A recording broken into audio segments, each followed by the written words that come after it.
I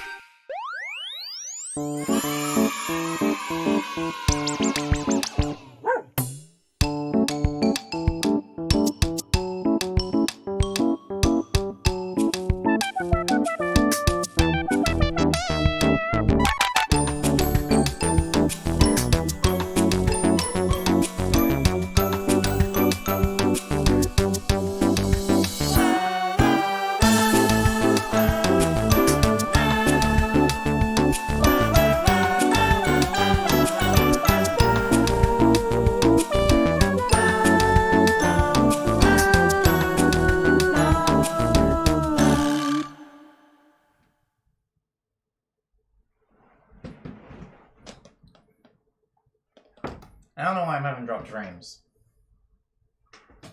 It's eluded me. I've done everything on my end. Good morning, everybody. I hope you're having an okay, what is it? It's Wednesday. It's street sweeping day. Oh, that's why there's no cars. Okay. I've lost track of everything. Good morning, Gar. Good morning, Lucy. Good morning, Lindsay and Ang and Cyber. I think that I'm probably still going to drop frames for a while. You can let me know if you see it. I have several notifications for the frames being dropped. I'm going to go ahead and do the medley as scheduled, but I don't know what else I can do on my end. Thank you, Cyber, for the lurk. Aang has a lot of points. I don't know how Aang has so many points, but let's see, I'm not wearing a pattern on my shirt today, so. Aang, silver paisleys or black paisleys?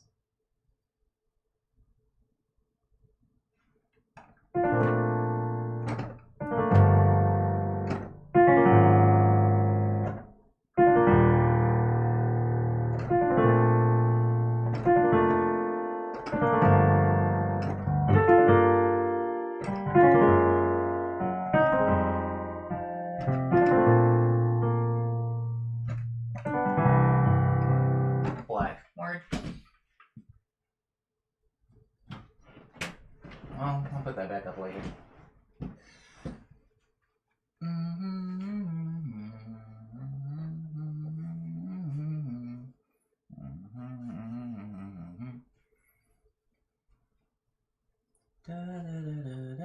What is that from?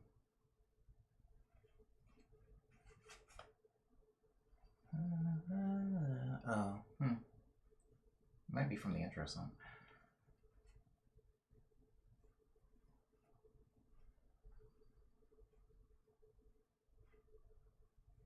That prep was like a fist bump. Says Dar. Yeah, usually the Dapper Upper Award. I mean, I wasn't expecting it to be redeemed so early, but Aang was on top of it. All right.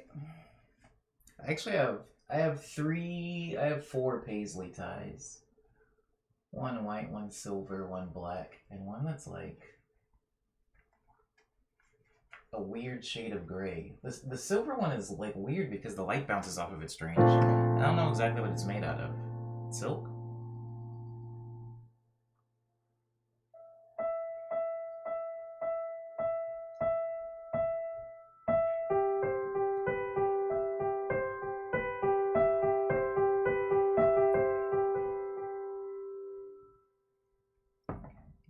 Umbe is right, you just get them from watching.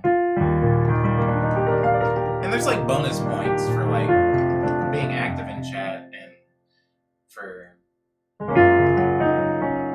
subscribing and stuff like that. But anybody can get points just from like being in the stream.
Is Cyber testing the bot?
that's gonna be the morning medley for today.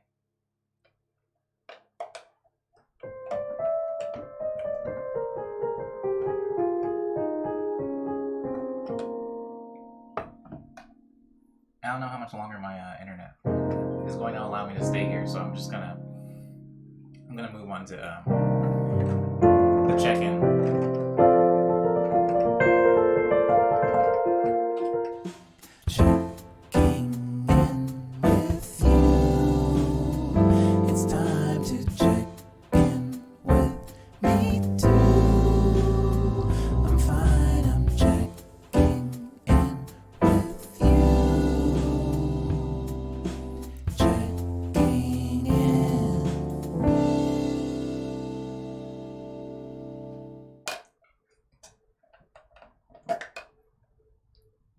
I managed to finish the smoothie before the end of the medley, so I'm pleased.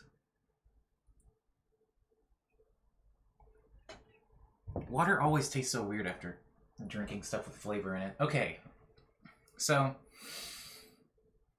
before moving on to everybody in the chat, I was woken up last night by a rainstorm, like thunder and everything. It was both good and bad.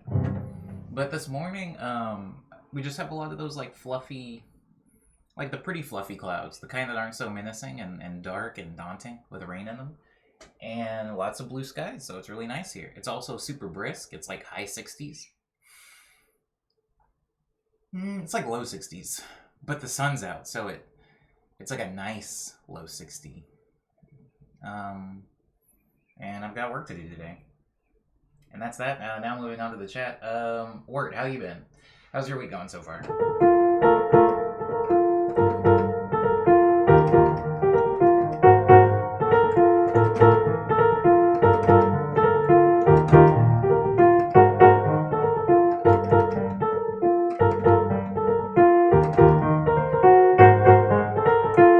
Did it storm last night?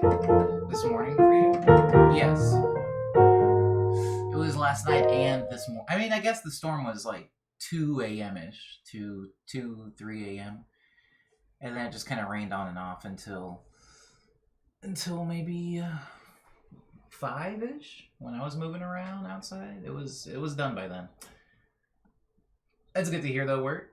I like that. A very short and sweet, concise answer. How about you, Explosion? How are you doing? How's your Wednesday going so far? Street sweeping day.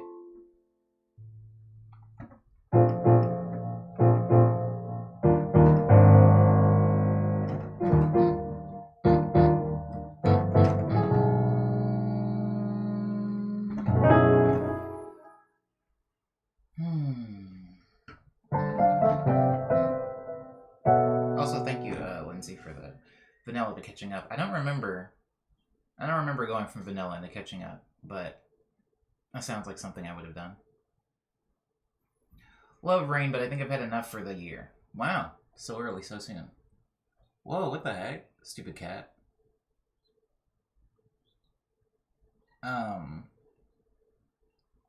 Oh, sick. Yo, that's what's up. Anyways,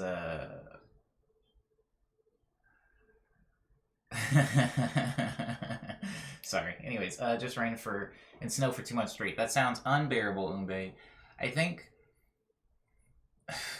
this is like the third or fourth rain we've had in 2021 out here in LA.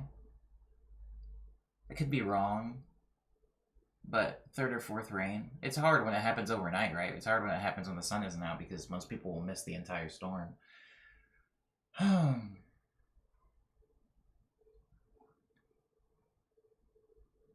Friends conversation. I just want it to rain enough to ensure a non-fiery summer. Yes, Liana, that's what we all want. But do we ever get it? Does it ever happen? Who knows? At least not while I've been here, it hasn't.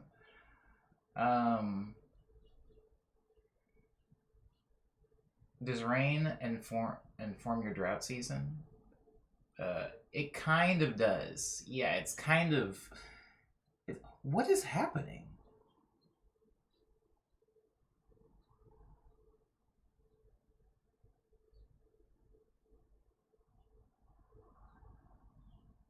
Anyway, sorry. I'm so sorry. This window shouldn't be here. It's great for lighting, but it's horrible for distractions. Um, yeah, usually if there's a particularly dry, what should be or we want to be a rainy season here in California. If it's a dry season, we're not getting enough rain. You just kind of know there's going to be some trouble in the summer. There's going to be quite a few fires in the summer going into the fall, but. Anywho, yeah, this rain, and I think there was one other rain that I can remember distinctly, helped. Hmm.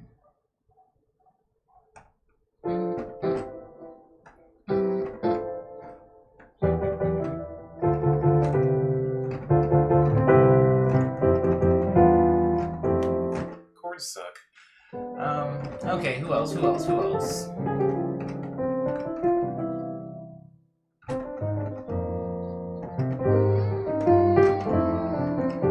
Sometimes when playing the morning medley, I will intentionally leave songs out. Today, I intentionally left out quite a few songs. A lot of Signal songs like Love Letters, and I left out, what's it called? Clover Salad. I left out some that I know are not only pretty frequent in the stream, but also I'm not in danger of forgetting them. So sometimes I try to leave those out to see what else I can come up with. And sometimes some rarer songs show up. I don't know where my mouse is to scroll up to what Ang said. I'm sorry, Angsplosion. I'm not ignoring you. It's just been scrolled out of... Oh, you know what? Nah. I don't... It's been scrolled out of my vision. And normally I have my mouse here so I can mess around with stuff, but I don't have it today.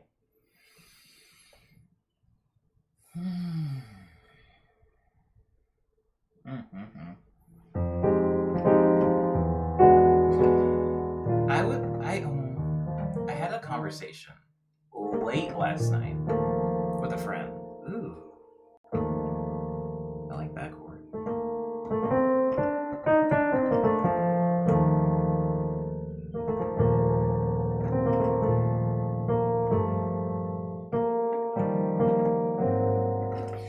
Anyways, started a conversation last night about artists and art and how artists perceived an ownership of art, and not actual ownership of art like copyrights and stuff like that, but more so ownership of art in the way that like a fan feels like I'm Goku now, that type of ownership of art, and how it's amazing and it's something you kind of want as an artist. You want people to feel at least some level of ownership over your art, because it's harder for all people, myself included, to parse or to separate ownership and appreciation and identity, stuff like that. And so I just kind of roll them all into one ball, because it's harder for people to compartmentalize like that. So you want people, if you're creating something, you want people to feel at least some small level of ownership over it. Maybe you've made a movie and you want people to identify with the characters, and you want people to feel like, yes, I am Goku now. Because people feeling like they are Goku enhances their connection with Dragon Ball Z, and then like you're able to kind of communicate with and connect better with the audience of whatever the thing is you've made, the story you've told, the food you've made, the media you've shared. And I think there's this kind of slippery slope. I don't even want to necessarily refer to it as a slope, because it's not even like a progressional thing. It's just it's always there. It's always a risk. There's this kind of icky part of ownership where the ownership, it's hard to share ownership of something, right? Even if it's a car, if you and your friend buy a car and you're like, you get it Monday through Thursday, I get it Friday through Sunday. It's hard. It's easier on paper, but then in actual practice, you realize, hey, maybe I need it on such and such a day, or I like the car clean and they like leave fast food bags and stuff in it. And things can be hard with ownership. And I think a lot of times between the creator of something and the consumers of something, there is this weird ownership struggle sometimes, where you, as the creator of the thing, you're kind of making the thing from within. Most times, in most cases, you're making it from within, and so you have a special connection to it. And then other people are taking it in, so they develop a special relationship to it. But when the people that are taking it in no longer feel that connection, sometimes instead of it being a chill, oh, I guess I don't like this one thing anymore, it can cause all kinds of conflict, like internal conflict and pain sometimes in extreme cases. And when that happens, especially now where people feel a lot more outspoken about the things that they consume, sometimes people will say, oh, this thing is bad, or this thing used to be good and now it's bad, or it used to be bad and now it's good. And a lot of times I think what people are saying is, well, now it connects with me, or I feel a disconnect from this thing anymore. But it doesn't necessarily have to be bad or good. It's just degrees of connection, degrees of ownership.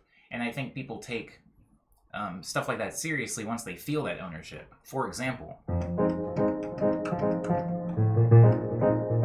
I recently binged all of Community. I used to live with somebody that loved Community, that loved Dan Harmon, that loved all the actors on Community. And it was cool to live with somebody that was so passionate about this show. But I never watched the show, so we just couldn't share in that thing. And I remember the wild, troubled past that show had, where it was like getting canceled. Is it going to get canceled? So-and-so left the show. So-and-so's been replaced on the show. It gets canceled again. Then NBC, and then somebody else picks it up, and then Yahoo picks it up. Now it's a web series. Now it's not a web series. Are we ever going to get a 6th season? Like, there was a lot of just stuff around that show. And so people felt that ownership, and when things happened that were bad, people felt upset by it. When Dan Harmon gets removed from the show, people are angry. When so-and-so leaves the show, people are upset. They feel pain. I skipped all that because I watched it for the first time last month. And so I didn't have any of the connection that people have to that show. I was just watching it straight through. And so when things happen, like this season got bad, or this character left, or the writer left, and whatever, I didn't have that same ownership of it. I was just kind of like, oh, the thing changed.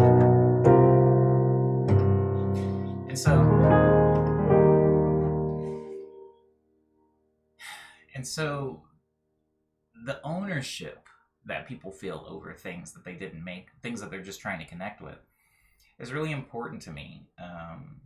And when I was having this conversation with my friend last night, they were upset. As a creator, they were upset because basically something that had happened to them was a lot of people had made a connection with their art or the thing that they were putting out. And then that connection was severed because they had to change, and people weren't very happy with it.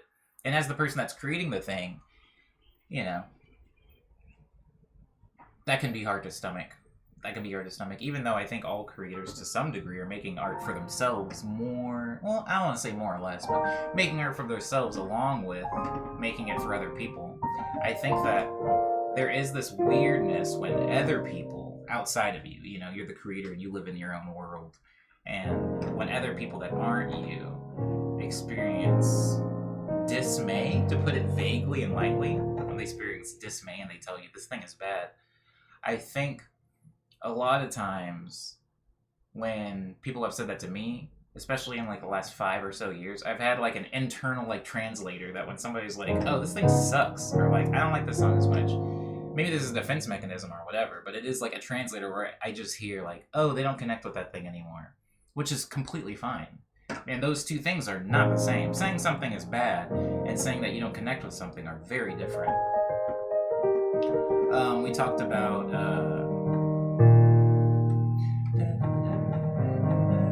I talked about Dragon Ball Z at the beginning of this conversation. As a kid, I really liked Dragon Ball Z. Now, not so much, I don't connect with Dragon Ball Z anymore. Is Dragon Ball Z bad all of a sudden? Well, I can't really say. Was it ever good? I don't know.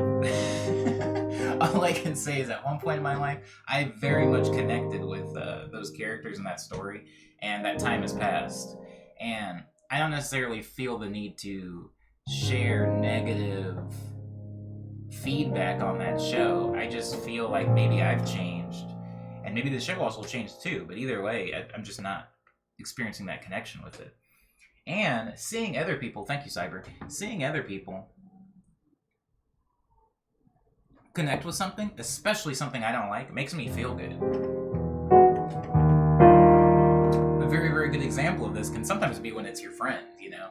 Maybe you have a friend that is an artist, they draw stuff. Maybe you have a friend that's a writer, they write stuff. Maybe you have a friend that's a fashion designer, they design fashion.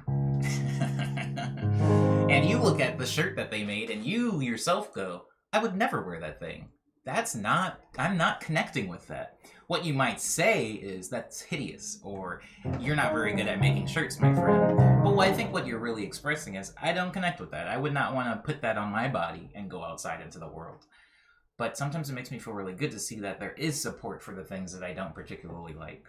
Especially when it comes to art. You know, I'm not even necessarily talking about like food or anything like that. Like, it makes me feel good when there is a piece of art that I just can't connect to. That's a good example. It's a good example of a piece of art that I can't connect to.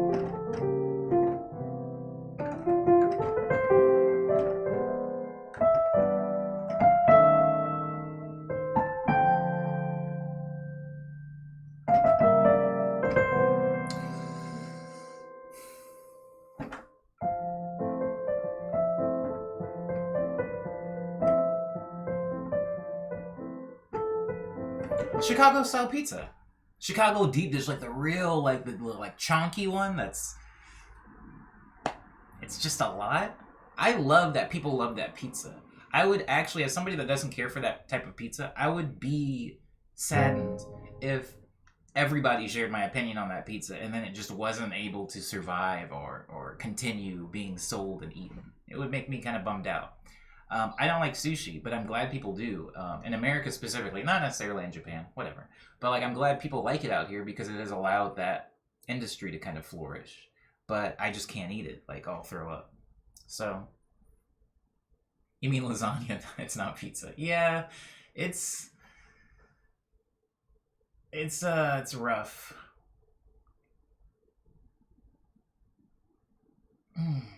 Yeah, sorry, I wasn't looking at the chat. I was looking out the window. But yeah, that's what I'm saying. When I got to the end of the conversation last night, what I'm saying is, I don't necessarily need everybody to stop saying that something's bad or something's good or something's trash or something's poorly written or whatever. I don't need that people to change their language. I think it would just be nice if everybody could understand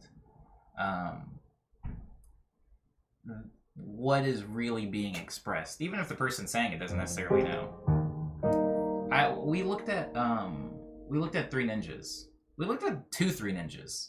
We looked at two Three Ninjas movies in this stream. We watched. Sorry, there's no better way to say that. We looked at movies, and two of them were Three Ninjas movies, and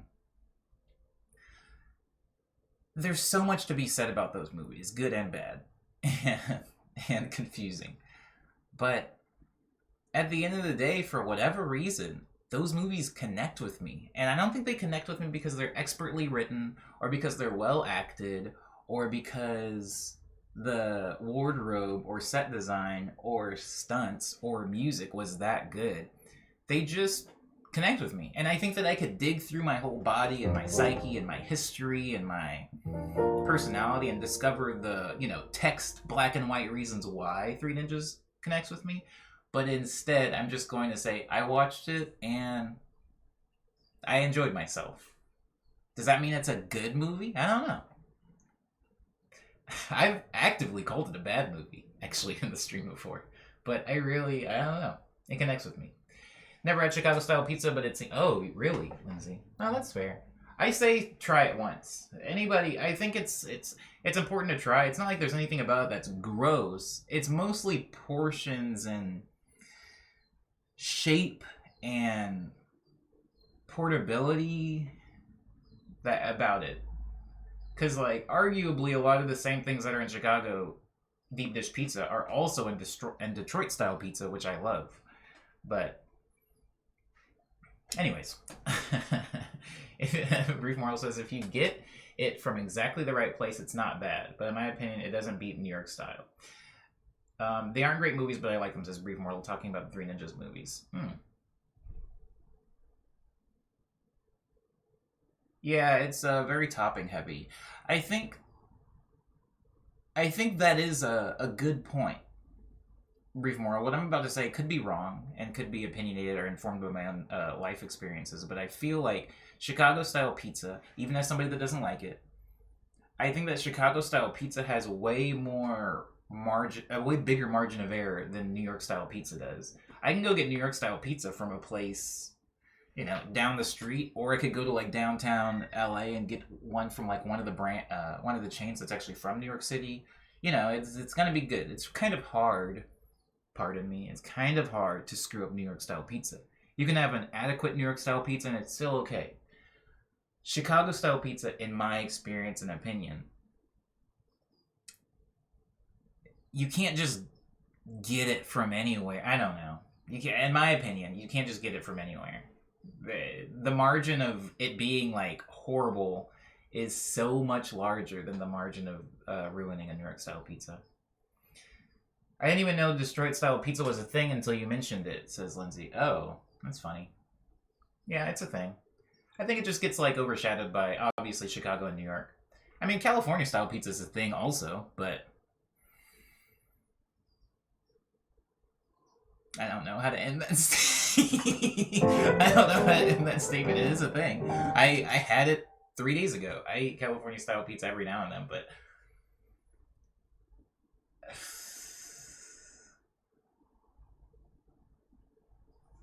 that's actually why I only eat chicken nuggets when I go out. How do you mess up nuggets, says Umbig. It's really hard to mess up processed chicken. I'll say that about anything. Processed chicken is hard to mess up. If you like processed chicken. If you're not a big fan of processed chicken, I'm not. It's hard to mess up. When I say I'm not a fan of processed chicken, I mean I will still eat it. But I haven't in a while, and I feel like the longer I go without eating it. And when I say processed chicken, I think some of you guys know what I mean, but just to be clear, I mean like when you break open the chicken, you know the difference. Some of it like looks like it's like been like ground in a blender and then stuffed inside of breading. That's processed. And then the not so processed chicken is the kind where you can actually see like the lines, like you can see the meat. Like if you pull, it'll tear along the. Anyways, New Yorkers make up all kinds of myths to say that you can only have New York style pizza, bagels, etc. in New York. Yeah, they're stupid. You can get it anywhere. Well, okay, let me back up. You can't get it anywhere, but you don't have to go to New York to get a really good, solid New York style pizza. There's a place in Arizona actually called Casanova Bros, and the pizza there was incredible.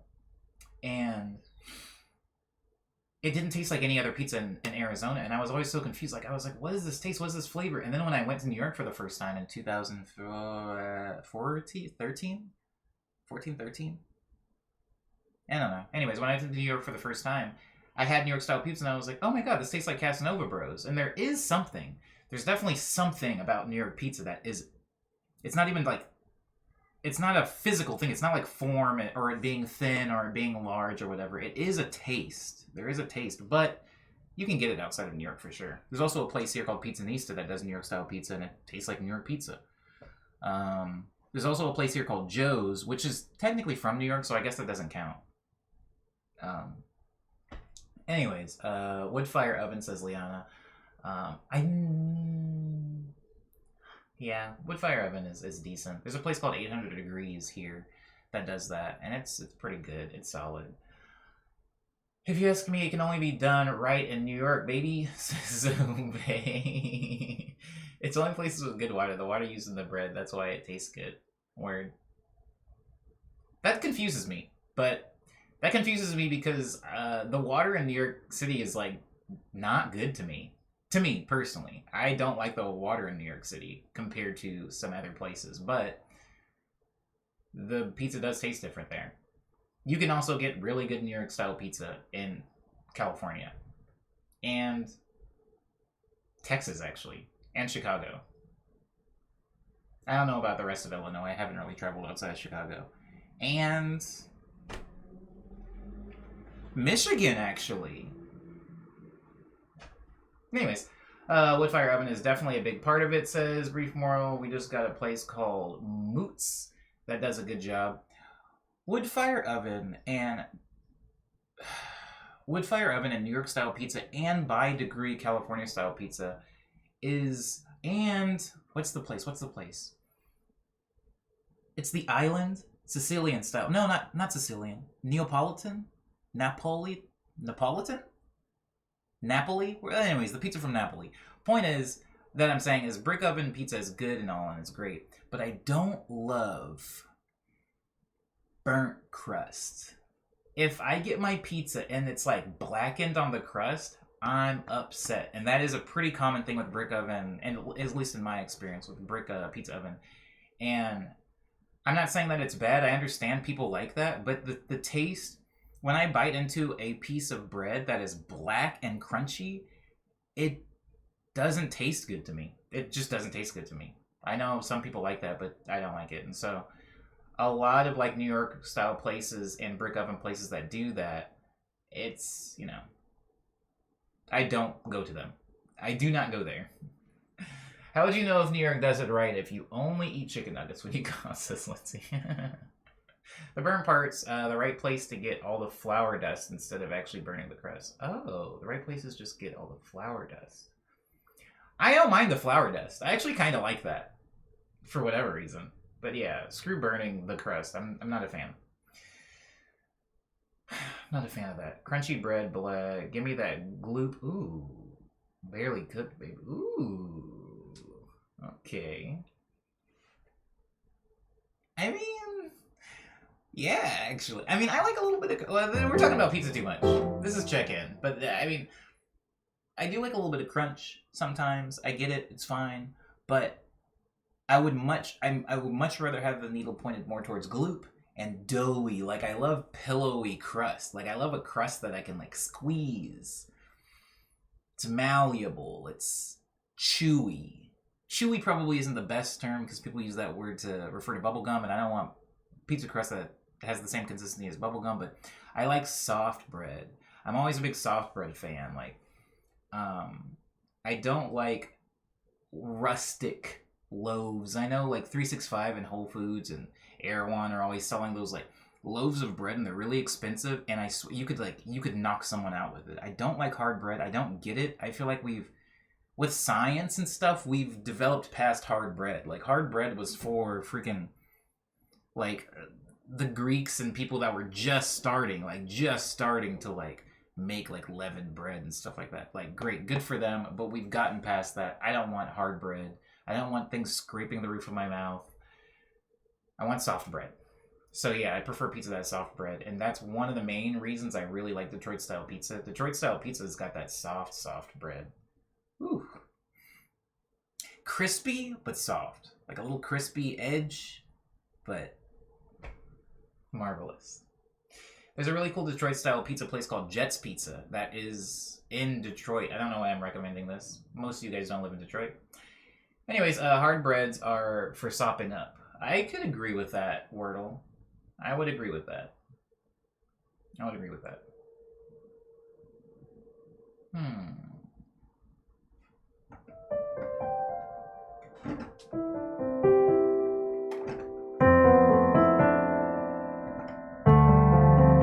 Guys, I want to develop a song for Agnes and Firo and Zia at some point. It doesn't have to be today. It doesn't have to be right now. But it has to be. Be it must.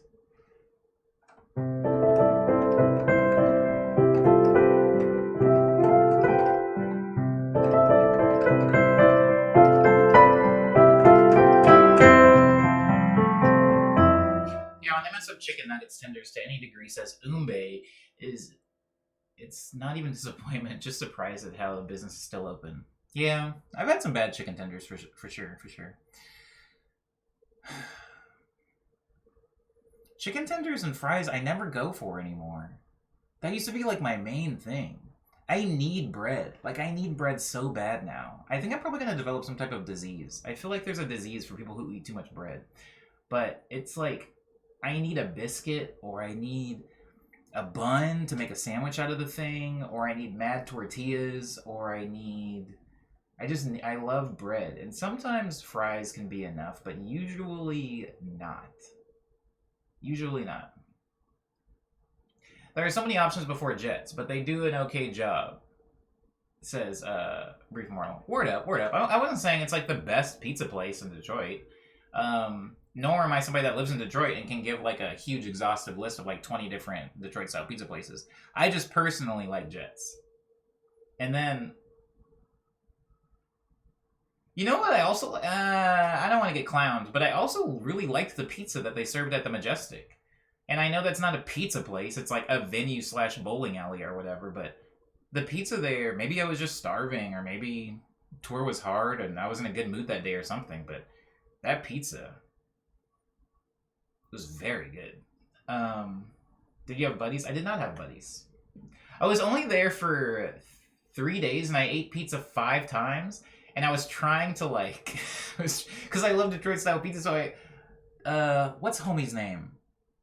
Oh, I'll never remember his real name, but I knew him. I would call him by his musician name. But anyways, he like took me to several pizza places, and at a certain point, I was like, I need to eat something that's not pizza, dude.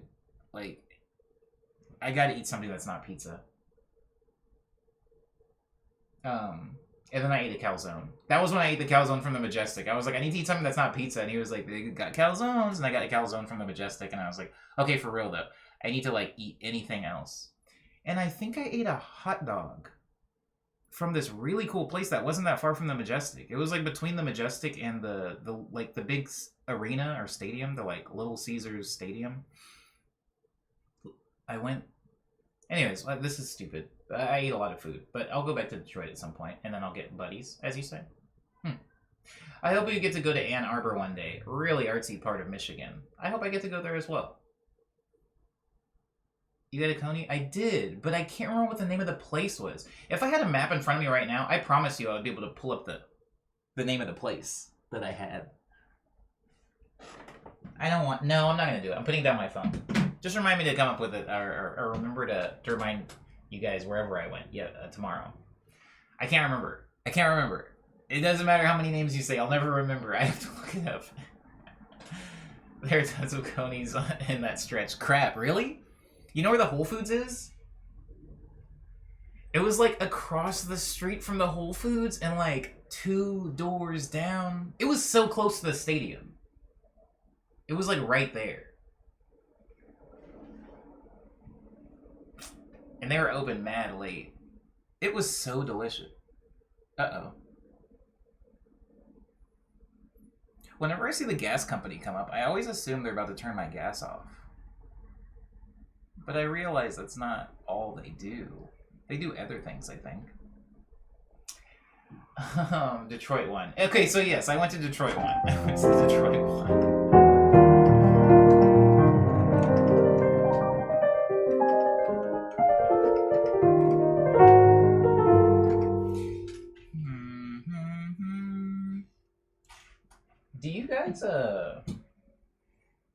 Do you guys remember... Does anybody remember the movie Free Willy? I promise I'll stop bringing this up. I feel like I've brought this up before in the stream, and it wasn't important then, and it's barely important now. But if you guys have seen the movie Free Willy, I think there was sequels to it too, by the way.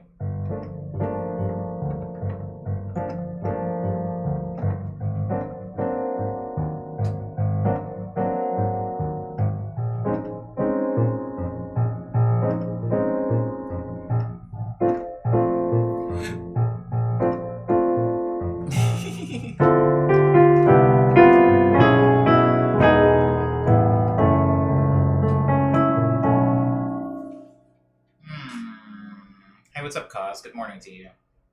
There are 3 sequels, says Brief Mortal. Holy crap. Well, I haven't seen any of them, because I don't think they had the original boy in them, and I liked that original boy. I was a fan of the boy in the Free Willy movie. But Also, Free Willy was free, so I don't understand how they would have sequels. Did they recapture Willy? Don't tell me. It doesn't matter. Point is, I would think back to Free Willy a lot, and I think back to this very specific scene where they go into a hideout, and like the main boy, he steals cake from some bakery, and him and all of his cool radical friends are like skateboarding, and they go back to a hideout and they eat their cake, and they're like spray painting their hideout, and there's half pipes and stuff. I don't know whose hideout this is, and I don't know how they were able to get ramps and stuff in there, but it was really cool. And I think back to that a lot. And I was lied to, because I don't think that was a thing that was happening very often. But specifically that scene always makes me think about movies and how much movies are actual information about a society and how much they're more so fantasy. And especially when you're watching foreign films, it's always hard for me. And in real life, that orca would have probably eaten them. Don't spoil it for me.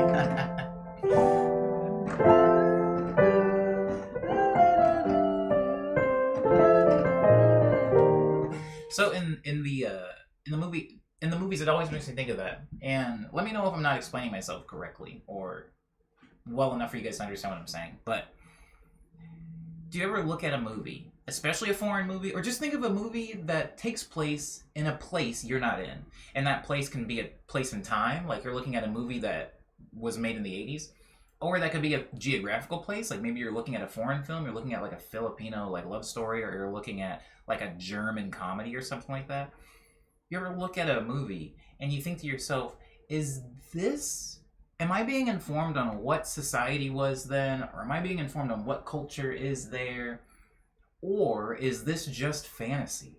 Because there's a lot of times when you look at like an old 80s movie and you're hearing the way people talk, and you're seeing the way people dress, and you're seeing what people do, and you're hearing people talk about like, the military or whatever, and you're like, yeah, that makes sense because in 1984, these are the things that were happening in America. This is the fashion that was big. This is the slang that was big. You're being informed of the culture. And then sometimes maybe you look at a movie. I don't have any great examples off the top of my head, but maybe you're looking at a movie like The Hangover or something, or you're looking at a movie like Knocked Up or one of those films, or Wedding Crashers or something, and you're seeing what people are wearing and what people are saying and stuff like that, and you're like, is this informing me of what America was at the time, or is this kind of fantasy? Like they're doing things to be funny, they're doing things to be attention grabbing. Like how much of this is real and how much of this is movie magic? And that's something I think about all the time. Thank you, Aang, for the lyric. It's something I think about all the time. Specifically when I'm looking at foreign films, because I feel like how many times have we seen? Well, let me not project. How many times have I seen a Japanese ad? The answer is too many times. And how often are these ads tame? Almost never. The ads are way over the top. People are doing wild stuff. People are like dancing and singing on a subway train, and it's funny and it's cool.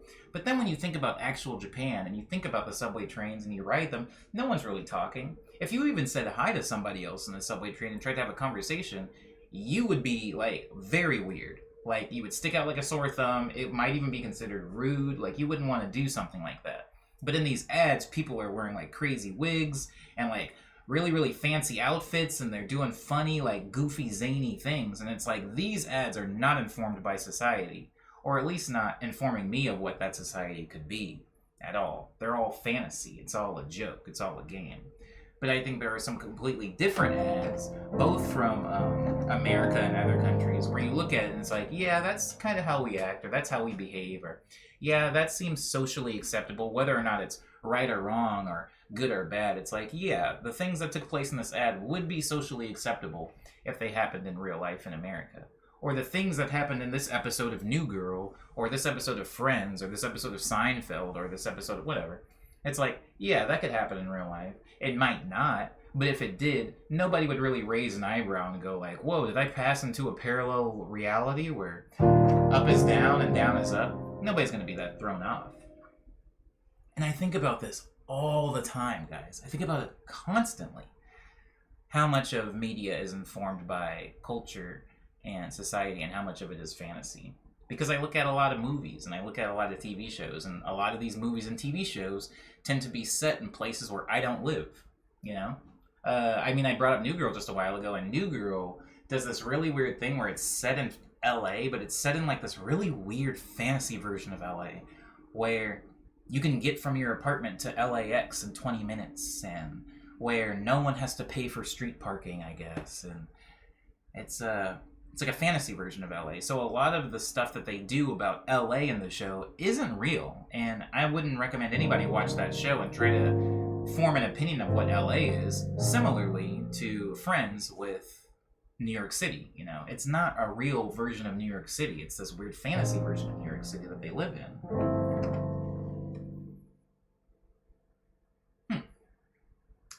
I think a lot of film shows, says Lindsay, that are supposed to be realistic are just reflections of what we want real life to be. See, that's... And that, if they're supposed to be realistic, right. I think about that when it comes to, like, love novels and love movies, love stories, romance films, you know, they don't feel realistic. And I think a lot of people watched them and then tried to pattern their life after the movies, but I think that the movies themselves were a form of like wish fulfillment, where it was like, this doesn't actually happen. Relationships don't work this way. Husbands don't behave like this. You know, wives and girlfriends, this is not normal for society. This is not what you should expect, but this is what we wish you could expect. Therefore, we're going to write it into existence. And then an entire generation of people are going to look at that and then form expectations based off of this weird wish made reality, or reality, wish made movie, I suppose. What do you mean romance movies aren't real? What have I been studying this whole time? Yeah, right? That's my life too. I think that a lot of my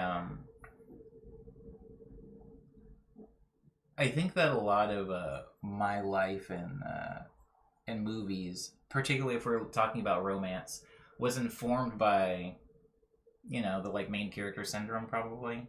Just like dude like walking around and everything is around him, but it doesn't really matter. The things aren't very important. And then you look back on a lot of those things and it's like, whoa, JD on Scrubs was a horrible person. Like, what a horrible man he was. And it's like, was I supposed to identify with him earlier on? It's weird. It's weird stuff. But I hear you, Umbe. The biggest letdown TV's movies gave me was the idea of a Sweet 16. Oh my god, I didn't know that Ava was in here. Hi, Ava. What the heck? How you doing? Sweet 16.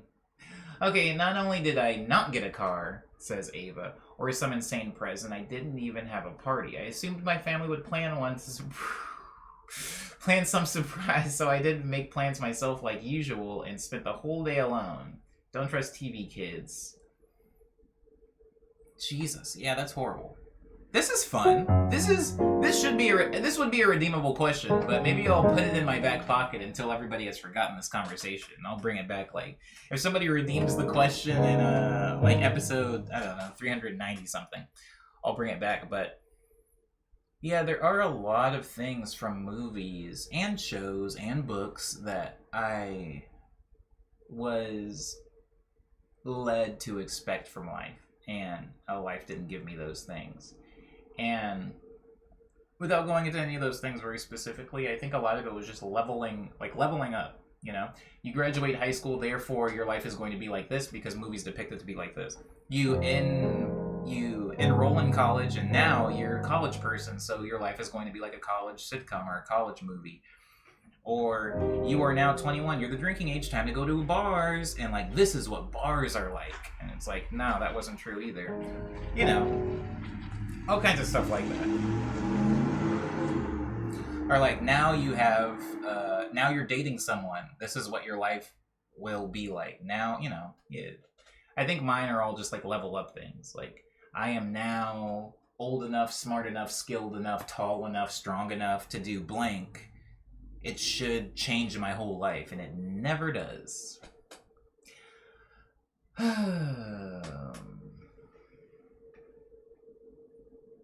I was so mad at my dad. I'm sorry, Ava.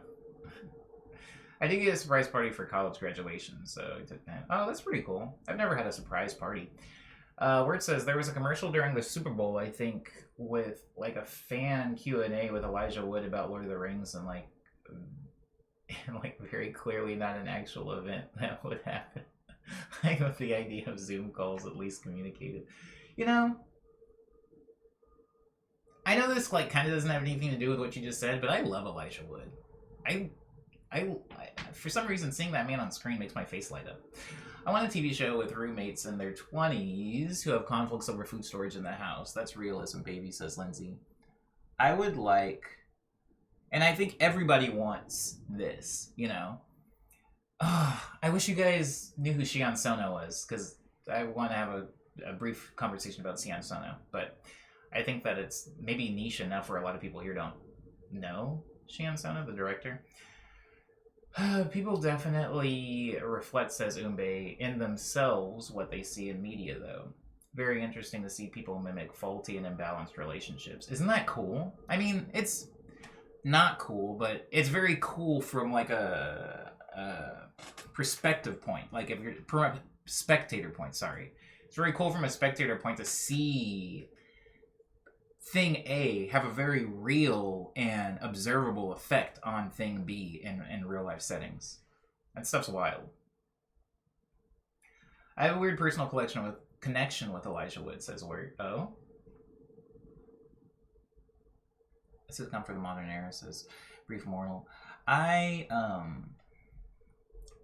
The reason I brought up Shion Sono, because Shion Sono makes several films about filmmaking. He has a lot of films about filmmaking. He has films where the main characters are making a film, or who have a film about a main character who is obsessed with film. Okay, he's a filmmaker, so he puts that into his movies a lot. I, and a lot of my colleagues, would love to see a movie that's a realistic portrayal of being a musician. And some of them have come close. And when I say being a musician, that can mean a lot of things, but I specifically mean being a career musician. And there's a lot of movies that are very far right, like We Are Not Your Friends, or We Are Your Friends? We Are Your Friends. And then there are dramatized versions of real stories, like there was with Bohemian Rhapsody or Elton John's movie, both of which I didn't care for. Anyways, I'm not going to stay here. But there are some that get really weirdly close. There's this Coen Brothers film called Inside Llewyn Davis, and it gets frighteningly close to what it's like to be a career musician. But I just wish there were more movies like that. But the problem is, if they make a movie like that, I know exactly what happens. Like, it wins a few awards in Sundance, and then it kind of gets appreciated by musicians and film nerds, but nobody else cares. Like that movie Whiplash. Everybody was like, Omni, you should watch Whiplash. This is a realistic depiction of what it's like to be a musician. And whether that's true or not, I think Whiplash is more focused on what it's like to be a student of music, not necessarily a career musician. Not to say that one's better than the other, but I think they're two very distinctly different things, and a movie can't be about both. Unless it's extremely long and light. Then way later he played a character where... Oh! I still haven't seen Over the Garden Wall, Wordle. I am going to watch it, though. I am going to watch it. It's on my list because it's so short and consumable. And I've been recommended to watch it since... Jesus. Since a long time ago. I think I lived in Arizona, maybe, when somebody recommended that to me the last time. I could be wrong, though. Maybe it's because being a musician isn't as exciting for an outside spectator. Well, that's exactly why, Umbe. It's not entertaining, you know. I do the best I can to make being a musician look fun and entertaining and cool, but it's not. And so I think that if somebody showed a real depiction of what that was in a movie, yeah, it just wouldn't be fun to watch. In fact, it might even be discouraging for some people that want to be a musician. I think a lot of people would rather look at a glamorized and exciting depiction on what it's like to be a career musician in order to get into it themselves. And maybe even I'm the same. Well, I'm not. But there's other things in my life that I wouldn't have gotten into if I had a realistic depiction of what it was like. Like, I wouldn't have gotten into skateboarding if people had told me what it was really going to be like. I wouldn't have gotten into fashion I'm talking a while ago. If I was given a realistic depiction of what it was going to be like, I wouldn't have gotten into animating. I used to do like Flash animation and like DeviantArt, and I wouldn't have done that if I had a realistic expectation set up. So maybe that would have been bad for me because I did a lot of really cool things that I didn't stick with, and I treasure those experiences, but I wouldn't have them if I knew what to expect. So maybe it's best that I didn't know. Maybe ignorance actually helped me out there. I have a specific example of what you mean, says Ava, but I can't say without spoiling. Oh. Did you watch Mozart in the Jungle? I did not, Brief Moral. I did not. Welcome back, Cyber. I think I have. It has a cooldown on it. Don't hold me to this, but I think I added a bark command in. I should probably mute my computer before anybody tries it. Hold on. Okay. I think I added a bark command, but there's no way of knowing if it actually works. Because I've muted my computer, so I wouldn't be able to hear it anyway.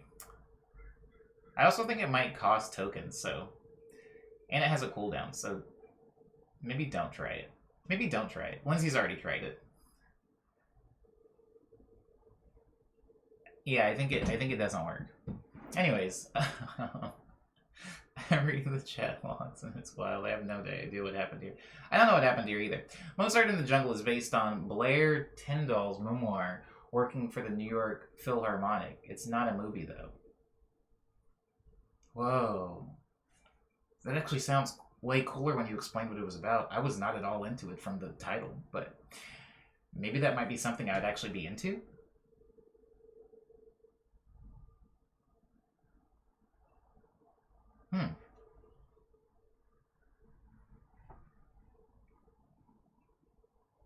Did it work, by the way?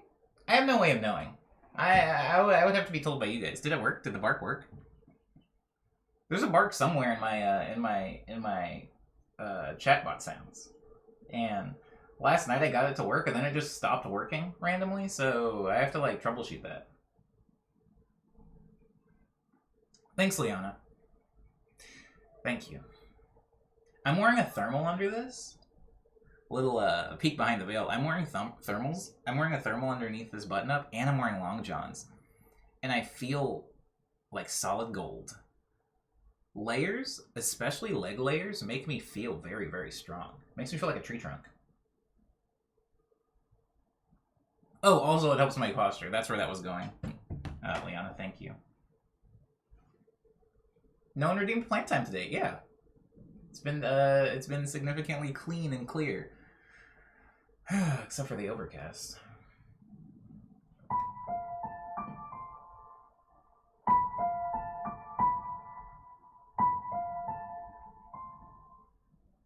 You'd love ski socks. They are long and have compression.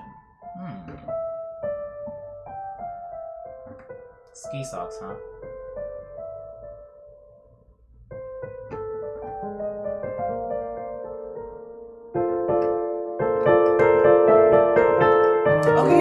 I was supposed to be making a theme for Firo, and I mean, it doesn't have to happen today.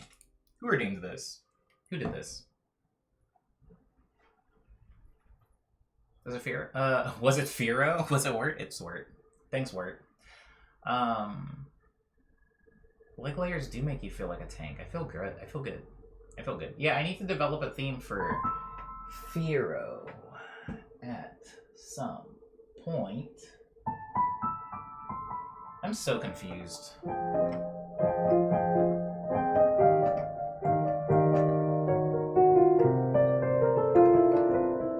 I just like that pot. Oh! That's the only reason you... you know what? I like it too, actually. It doesn't fit in with the rest of most of my pots are white. Or things are white. I guess Zia's plank is white. But yeah, I like the pot as well. It was $4. And the old lady that makes them, whatever, who cares? Anyways, I need to. Fearful feels like the underdog right now. It's probably because he has a clipped wing and has the least amount of leaves out of any of them. Although it doesn't feel like quite a fair battle because I got him pretty late. I need to develop a theme at some point for Firo.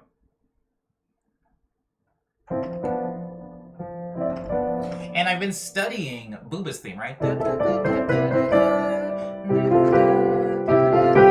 been studying it, and like Booba's theme has two different sections. It does that bit, and then it goes.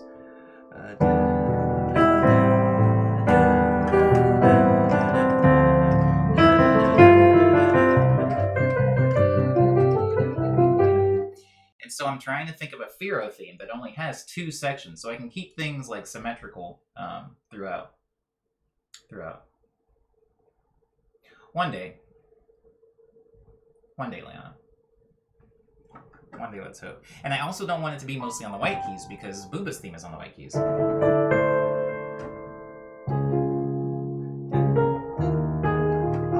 I'll work on something. Maybe that'll be the thing I do tomorrow. Tomorrow's the last day of piano stream before the production stream. Maybe tomorrow for morning medley, I will turn morning medley instead into theme arrangements, and I'll be coming up with a theme for Firo because we're running out of time for today's stream. I still haven't gotten to news. Then I can medley all the plant themes. Yeah, that was the plan. You're ahead of me though. You already know where I'm going.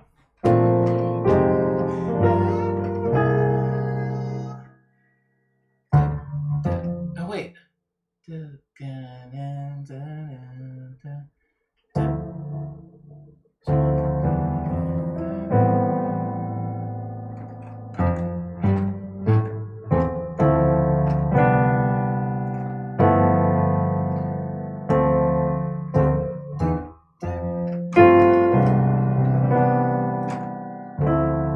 News theme. I forgot how to play the. I forgot how to play the news theme. I don't know what happened. I should have played it once more after I wrote the thing. It's a little late response, but Adam Neely has a pretty good perspective on Whiplash as a trained musician. I actually watched that video. I think that was like my first Adam Neely video that I ever watched because it just got recommended to heck, and I don't know why it was getting recommended to me because I've never seen that movie. No, because I'd never watched the Adam Neely video before. And I don't like watch like jazz music breakdowns. It's definitely time to do the news. Time to do the news. I think it's time to do the news. It's definitely time to do the news.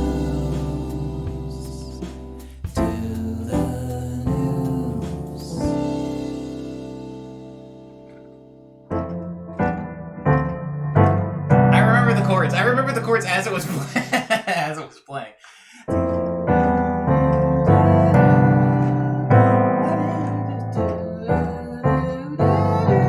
Okay. First order of business on the news. I'm actually starting with the song recommends from now on. Song recs come first because I don't know when my internet's going to go out, and I would like to at least get that bit out before I get to the. I like the warble at the end. The warble was an accident, Liana, but I kind of like it. I don't want to fix it because I'm afraid if I open the file, it'll fix it, and I don't necessarily want it to fix. Oh no, Rex doesn't work. But Discord works. I don't know. Anyways, today's, wow, he's huge. Today's recommended song is Chinatown Slalom, Where You At? This song is interesting. Also, it's off of the album Who Wants to Be a Millionaire, which was a game show a long time ago. For people that don't remember. It might still be a game show. I don't know how game shows work. Sometimes I think they're off the air and they just have a new host. But Chinatown Slalom, some of you guys might know this song. Where You At? It has a sample in it. And since so much of the musicality of the song is a sample, I believe, by the way. If this isn't a sample, wow. Wow is what I have to say if this is not a sample. But it sounds like a sample. And since most of the song arrangement seems to be built into this sample, what the majority of the actual composition in the track is like vocal processing. So there's a lot of really interesting vocal process, and I have listened to this song several times. The first time I listened to it, I was playing. I was playing. I was playing Dead by Daylight. No, I was playing Apex Legends. That's right. Sorry, ignore the noise I just made. It's from the song. I was just trying to jog my memory. I was playing Apex Legends the first time I heard this song, and I wasn't paying that much attention to it because I was trying to not die. The game is a nightmare for those of you guys who have played it, but I was just trying to not die, so I wasn't paying too much attention to. I was trying to get the gold for my buddies, and I wasn't paying too much attention to the actual song. Then later, I listened to it. I can't remember exactly what I was doing, but I wasn't playing a game, that's for sure. And I was like, oh, this song's actually kind of sick. The song hits. And Spotify told me I'd already listened to it before, and I was like, oh, that's right. This was in the Apex thing. And then I listened to it again. Then I listened to it again. And then, like, maybe on, like, the 5th or 10th or something like that time listening to it, I, like, really listened to the vocals. And I was like, oh, this song is doing a lot. And I think that's, like, a cool, like, micro layer in music. A lot of times we look at a movie or a TV show, try not to get too far off topic here, but I looked at this show, Marvelous Miss Maisel, and then they did one of those beautiful, like, breaking down the scene BTS things where they like show you how the scene was lit, how the lighting worked, where the camera was, what kind of crazy crane they had it on, and they showed you the background actors what they were doing. And it's like, wow, all of this like all these micro efforts to come together to create not an amazing or remarkable scene, just kind of like a scene, but knowing all of that extra work that goes into it really makes you look at the scenes differently. And Chinatown Slalom is a really good example, or at least the song Where You At is a really good example of that. Because I was able to listen to it completely passively several times without really noticing the amount of vocal processing that was going on in the song. And then when I actually listened to it and started peeling back the layers, I was like, this is a very chill groove that has a lot of effort put into it, specifically into vocal stuff. And so, oh my god, I really do love this song. Anyways, I could talk about this song for at least another 15 minutes, but I'm not going to do that. Just go listen to Where You At by Chinatown Slalom. It'll be added to the playlist that is not being linked by the bot soon. I promise. It'll be, whoa, cool. Clip things just show up like that? Oh, you can link clips. I see what's going on.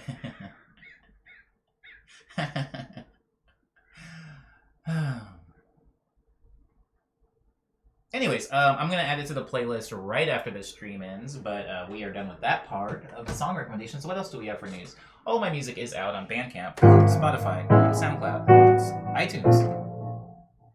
Wait, hold on. Didn't Jack Dorsey just, like, buy Tidal from Jay-Z? Or something like that? Sorry.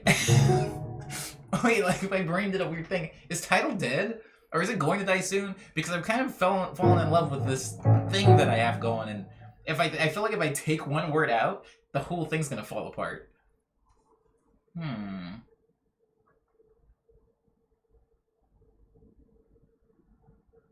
Anyways, make sure to listen to my music on Bandcamp, SoundCloud, Spotify, iTunes, Apple Music, Google Play, Amazon MP3, Tidal someday, maybe Amazon MP3, Tidal, Groove, Deezer, Pandora, Napster, and YouTube. Square bought it. Square did buy it. For $250 million.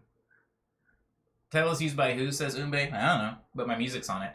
So I have to add it in the news. So all that stuff is out. Still working on videos in my spare time. Also still working on music every now and then. Most of it is commission-based. I haven't really touched the songs that I made last Friday yet, but I feel good about going forward with some really interesting things. So I bought a dock for my webcam, and they should get here today. So, oh my god, it's so beautiful outside, guys.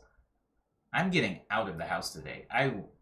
I'll post, oh my god, wow, the sun's really, ooh, it looks like a Disney movie. I'll post photos in the Discord or something. Anyways, my docks for my webcam should get here today. And I was having an issue, this probably doesn't concern a lot of you guys, but I was having an issue with my webcams where one webcam and another webcam, one webcam would work and another webcam would work, but if I plugged them both in at the same time, only one would work and the other one wouldn't work. I couldn't get them both to work at the same time.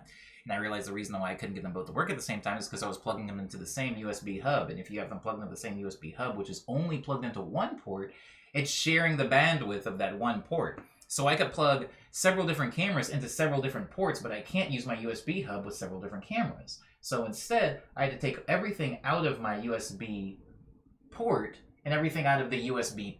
No, sorry. I had to take everything out of the USB ports and plug them into the USB hub, and then replace those things with the cameras. So the cameras could have their own designated USB ports, while everything in the hub, which is pretty low taxing stuff like a wireless mouse, a wireless keyboard, can be plugged into just one port and save the bandwidth of that one port.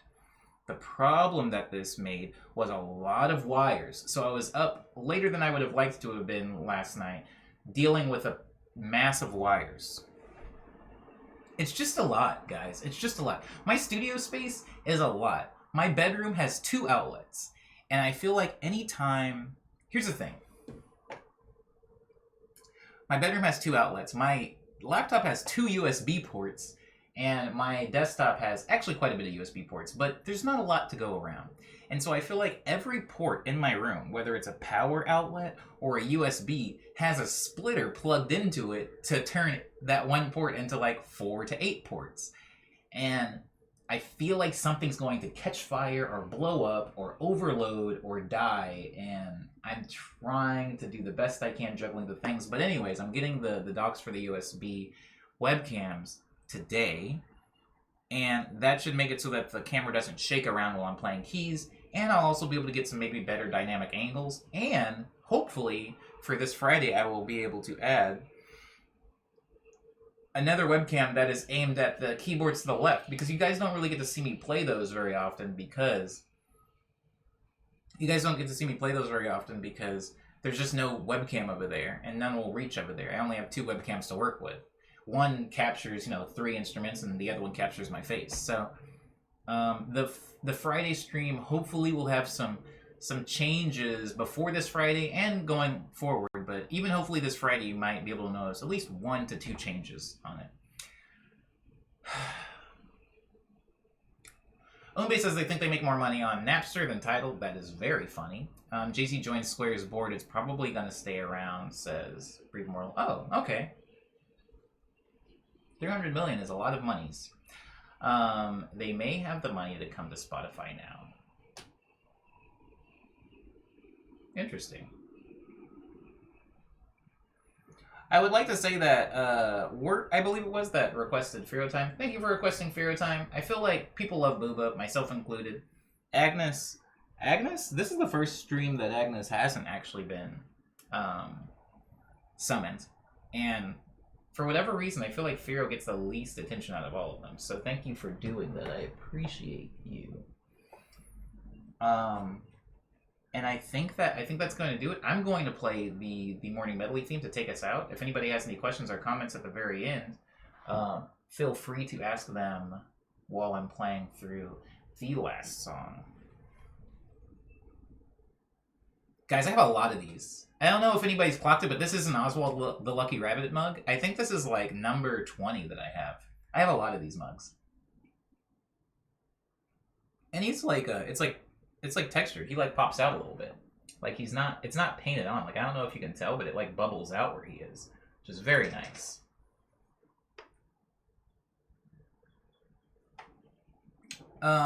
Lindsay says that Firo's thing needs to sound like an underdog hero theme. Let's see what I can do with that. Cyber says I got a question. What happened in the stream?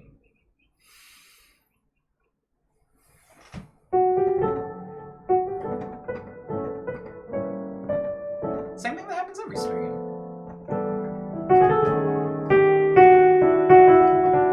I just played the piano for a little while, and then I checked in on people.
but Elijah signed his name in the guest book with eyes for the O's. What the heck?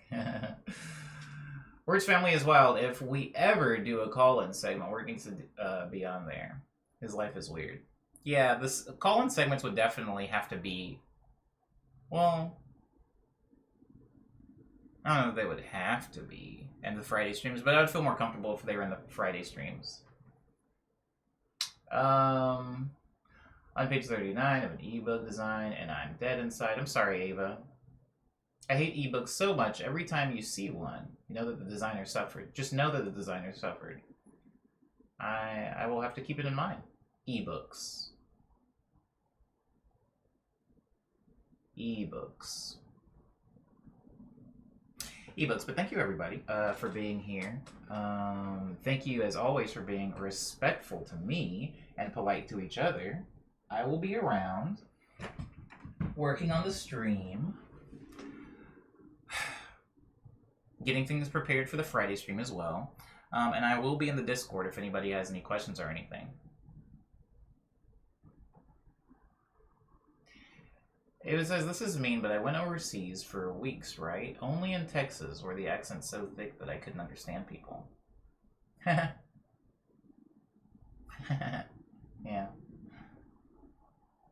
Southern accents sometimes hit me a good way. Sometimes they hit me just right.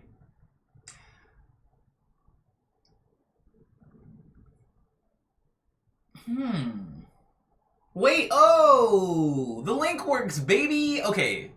You guys can leave now. I can leave now. But I just want to say the chat bot has been touch and go. I feel like I get one thing to work and then two things break. I get two things to work and then everything breaks. I don't know if the bark worked. I don't know if it worked because I can't hear it. But if it worked, that's two things that work. The Discord link works, that's sick, and the socials work, that's cool. I will get the Spotify Rex link to work by tomorrow's stream. A promise has been made, and I will make good on it. I can understand the thick Louisiana accent, says Lindsay, but oh my god, I can see why someone wouldn't. Yeah. We have a lot of accents here. Abo, everybody. Thanks for coming out. I'll see you tomorrow for stream number 309. Enjoy the rest of your day.